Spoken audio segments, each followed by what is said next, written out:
Welcome to another new vlog. Vijayawada నుండి లడాక్ ట్రిప్లో ఇప్పుడు మనం డే 32లో అయితే ఉన్నాం కదా. ఎట్ ప్రెసెంట్ ఇప్పుడు మనం వచ్చేసి శ్రీనగర్లో అయితే ఉన్నాము. ఈరోజు బ్లాగ్ ఏంటంటే ఈరోజు శ్రీనగర్లో చాలా టూరిస్ట్ ప్లేసెసే ఉన్నాయి. ఆ ప్లేసెస్ అన్నీ కవర్ చేస్తాను. మనం వచ్చేసి గంట ఈ క్లాక్ టవర్ దగ్గర అయితే ఉన్నాము. ఈ క్లాక్ టవర్ చాలా పాపులర్ అన్నమాట. మీరు దీని గురించి న్యూస్లో కూడా వినుంటారు. ఇది ఒక డిస్ప్యూట్ ఏరియా అన్నమాట ప్రీవియస్గా.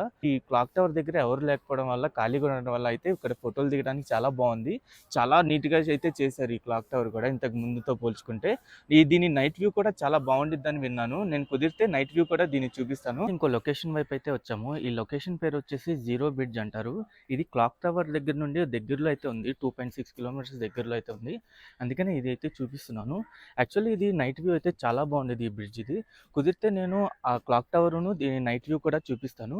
మీరు వచ్చేటట్టయితే క్లాక్ టవర్కి అయితే మార్నింగ్ టైంలో రండి. ఇది కూడా మార్నింగ్ టైం వచ్చి ఫ్రీగా ఉండేది కాబట్టి ఫోటోలు దిగి నైట్ టైం కూడా ఎక్స్పీరియన్స్ చేయండి, చాలా బాగుండేది. ఇక్కడే మీరు ఇంకా చూసుకోవచ్చు, ఈ కాలువలో బోట్లు అయితే ఉన్నాయి కదా. ఈ బోట్లు ఎక్కి ఈ ఎక్స్పీరియన్స్ కూడా చేయొచ్చు. చాలా బోట్లే ఉన్నాయి ఇక్కడ. మొత్తం ఈ కాలువ మొత్తం బోట్లే ఉన్నాయి. చాలా బాగుంది బ్రిడ్జ్ కూడా. వాకింగ్ చేయడానికి చాలా అనుకూలంగా అయితే ఉంది.